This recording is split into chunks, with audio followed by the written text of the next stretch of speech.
नव्या प्रेमाचा एक नवीन प्रवास. भाग 4. चैतन्याने भरलेलं घर सँडी पुन्हा एकदा अनुभवत होता. नव्या दारातच एकटक बघत उभी होती. तेवढ्यात मुक्ता अजयची बायको औक्षणाचं ताट घेऊन आली. घरात येणाऱ्या सुखाचं आनंदाने स्वागत होत होतं. नव्याने घरात पाऊल टाकलं.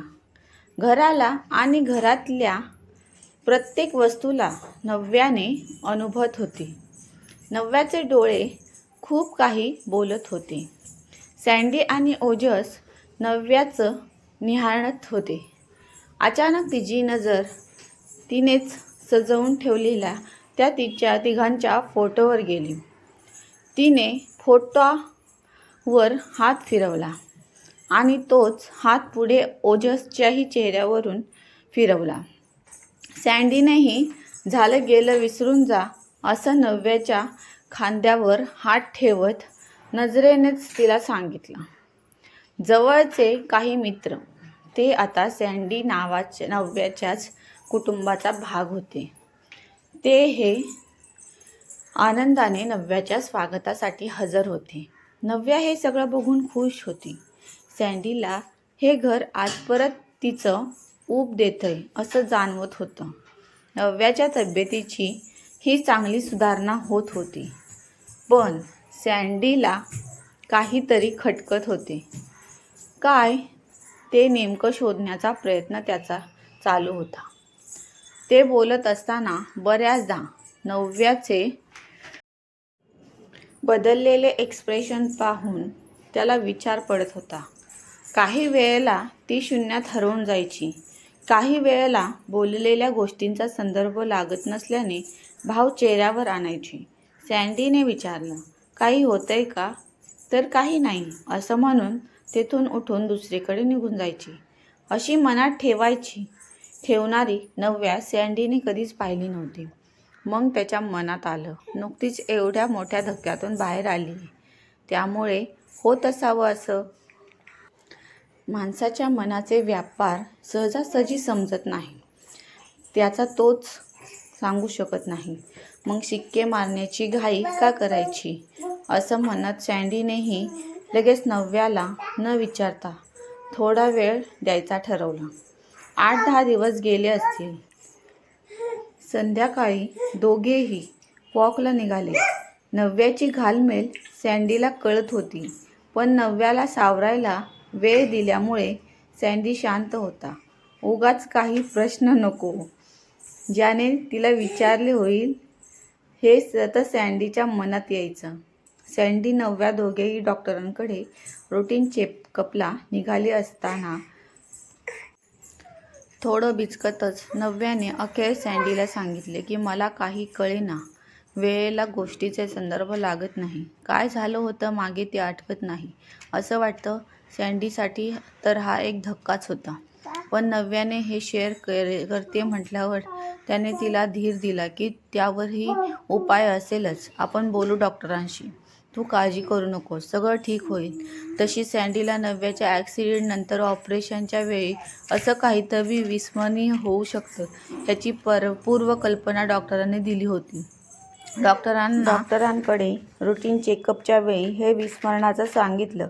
त्यावर तेही म्हणाले, थोडे दिवस आराम झाला की गोष्टी बदलतील. 4-5 महिने गेले, पण गोष्टी विसरणे, काही ओळखीची माणसं स्मरणात न राहणे, काही ओळखीची ठिकाणं कधीच पाहिलेली नसल्याचे लक्षात येणे, हे सगळं कमी होण्यापेक्षा वाढतच होतं. दुसऱ्या कोणत्याही व्यक्तीसमोर आपण बिनधास्त उभे राहू शकतो, पण स्वतःला स्वतःसमोर उभं करणं अवघड आणि तेवढंच अशक्य.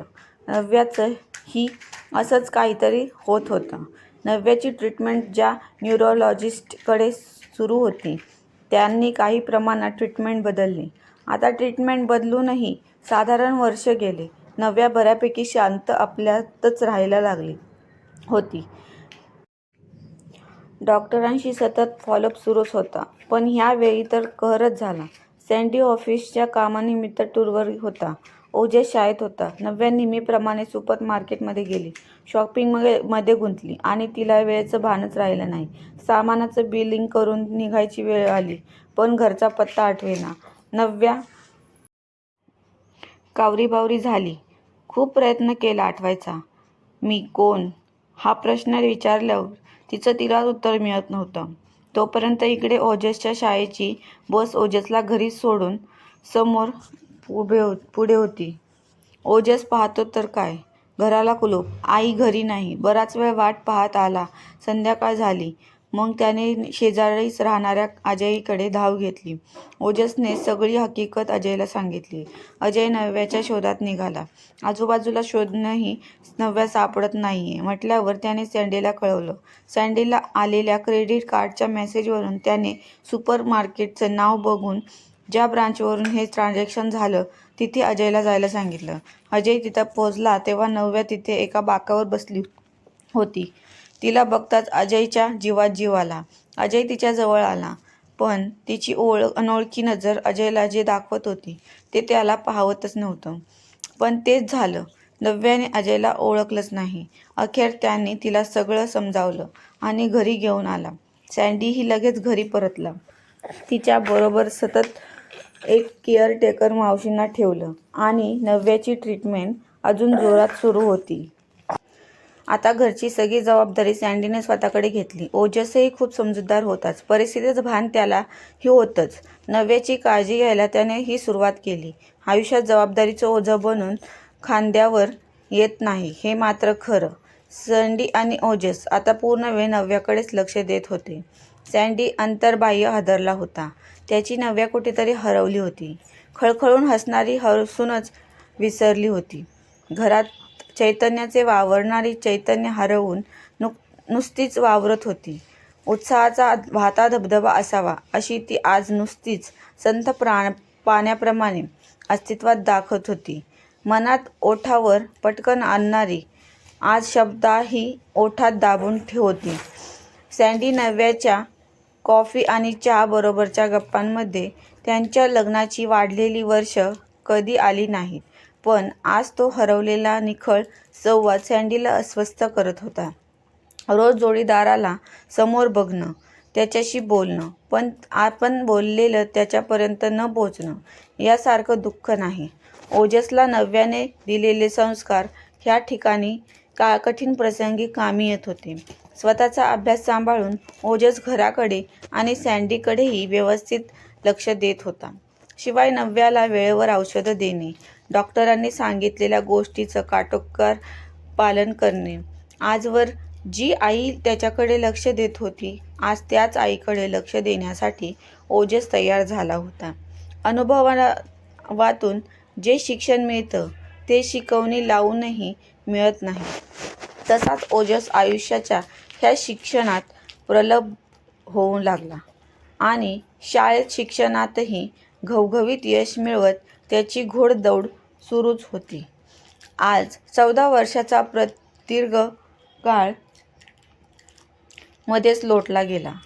नव्याच्या ट्रीटमेंटसाठी बरेच नावाजलेले डॉक्टर्स झाले.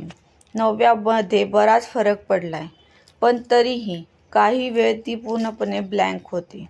ओजसने मेडिसिन करून त्याने अमेरिकेतच रेसिडेंटी करून पुढे MD केले. आता तो ही न्यूरोलॉजिस्ट म्हणून अमेरिकेत काम करतोय. सँडीनेही नव्याची ट्रीटमेंट आणि ओजसचं अमेरिकेतलं वास्तव्य बघता त्यांची ट्रान्सफर कॅलिफोर्नियात करून घेतली होती. ह्या डॉक्टरांच्या ट्रीटमेंटने नव्यामध्ये 95% फरक दिसतो. हसणारी बोलती तिघंही परत अनुभवायला मिळत होती. आता नव्याचं परत घरावर साम्राज्य सँडी आणि ओजस बघून हरवून गेलेत. नव्या म्हणेल तसं तिला फॉलो करणे एवढाच पावित्र्य त्यांनी घेतलाय. अर्थात ह्या सगळ्यात ह्या कुटुंबाला अमेरिकेत सतत साथ देणारी ओजसची मैत्रीण सई ह्या कुटुंबाचा भाग व्हावी ही सँडी ओजसची इच्छा नव्याच्या लक्षात आलीये. तिने सईच्या फॅमिलीला घरी बोलवलंय. सँडी ओजस ही तयारच आहेत. सईच्या फॅमिलीला नव्याने तिच्या आयुष्यात घडलेला सगळा प्रकार सांगितला आणि ओघाने सँडी आणि ओजसने काय सोचले हेही सांगितले. ओजस सई हिची मैत्रीण बघता आणि त्यांची ही इच्छा बघता ह्या दोघांच्या लग्नाला होकार द्यावा असं नव्याने सईच्या फॅमिलीसमोर तिचं मत व्यक्त केलं आहे. पुढारलेल्या विचारांच्या सईच्या कुटुंबानेही लग्नाला होकार दिला आणि सँडी नव्याच्या कुटुंबात परत सईच्या रूपात सुखाने प्रवेश केला. अनेक वर्षांनंतर चैतन्याने भरलेले घर सँडी ओजस पुन्हा एकदा अनुभवत होते. नव्या ओजस सईला घेऊन देवघरात गेली.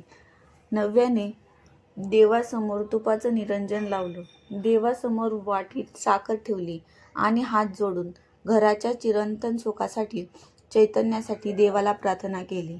नव्याला जी आनंदानुभूती होत होती त्यातच त्या घराचं आणि घरातल्या सगळ्यांचं सुख होतं. आनंद साजरा करण्यास कोणत्याही मुहूर्ताची गरज नसते, कारण जो आनंदाचा क्षण तोच एक मुहूर्त असतो. समाप्त.